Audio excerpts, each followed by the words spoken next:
My name is Cindy Fields, and my son Michael Anthony Fields passed away November 11th, 2015, of a heroin overdose. It started as 2008. He was in a house fire, and he helped get his grandma out, and grandma came back in, and he had to go back in and get her back out, and then his dog followed him in, and we had lost the dog. But he was burnt 60% of his body, and he was in a coma for a month at UC Hospital. Um, he had a, when he was in a coma, I knew when he woke up that I would have to tell him that his grandmother had passed away a week after the fire that he had saved, and had to tell him about the dog. But I had to wait on the dog a little bit. And he kept asking about the dog, and I just kept telling him he's in good hands until he was well enough for me to tell him. From the house fire, he struggled so much, and the doctors really wasn't giving him enough stuff to help with the pain mentally or physically, and just having a hard time getting in with the doctors. So he went to self-medication. He started out with marijuana, and I was okay with it, just as long as he didn't smoke at my house.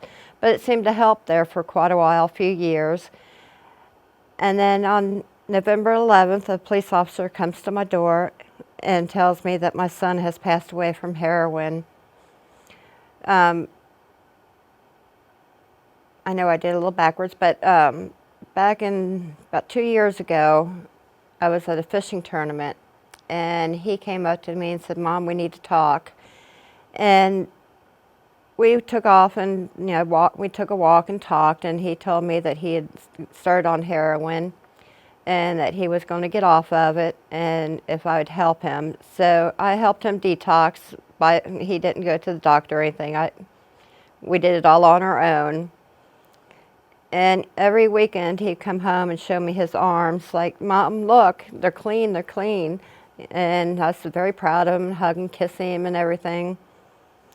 And then that day, November 11th, when the police officer showed up at my door to tell me my son passed away from heroin, I about hit the ground. I just couldn't believe it, because he was just there that weekend, showed me how proud he was of his arms.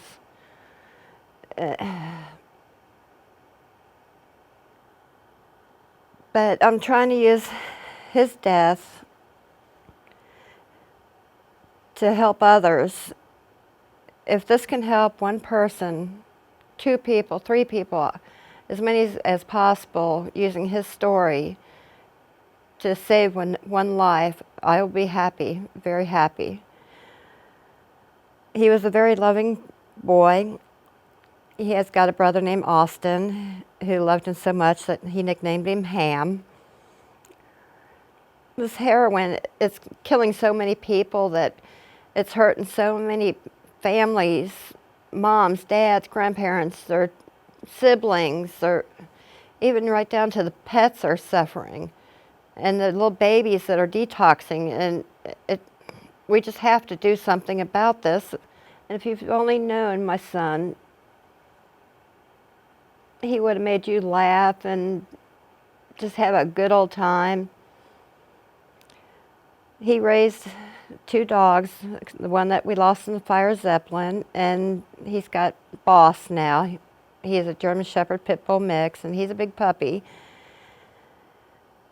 And he just loved to train dogs and be with animals, and his favorite saying was, "A cat can have kittens in an oven, but that doesn't call them biscuits." And every time he'd say that, I just laughed my head off.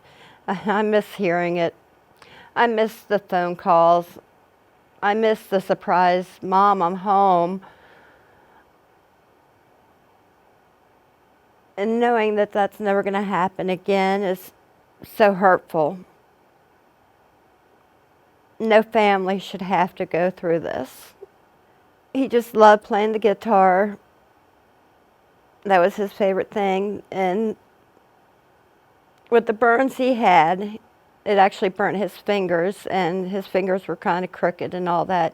So he had a hard time playing the guitar, but he would still get there and just do what he could, and strumming and playing his favorite songs and all that.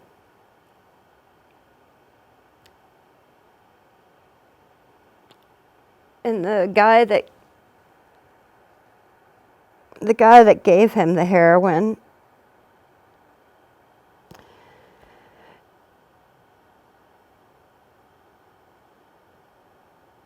he went up the day after we buried our son, and he went into my ex-husband's apartment and stole my son's birthday present, and this is it. And the stupidest thing is, for drugs. He only got $30 for a $500 guitar that my son loved to death, just for his fix. But thank God he's in jail right now over the guitar. But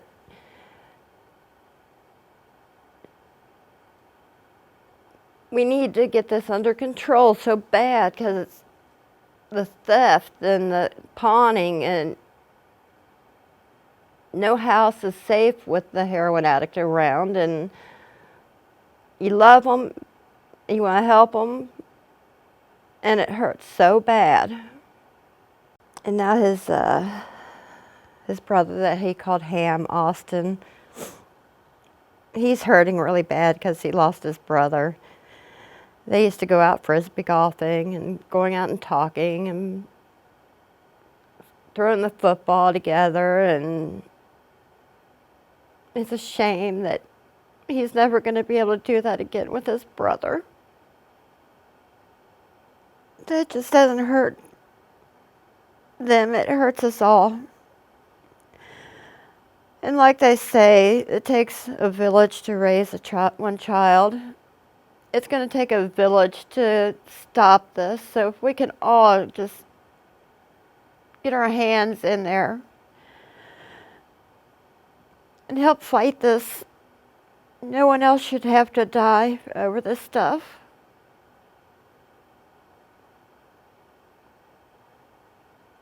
So if you see anybody out there that's on heroin or any kind of drug, give them a hug. Talk to them. Maybe you could get them to get some help.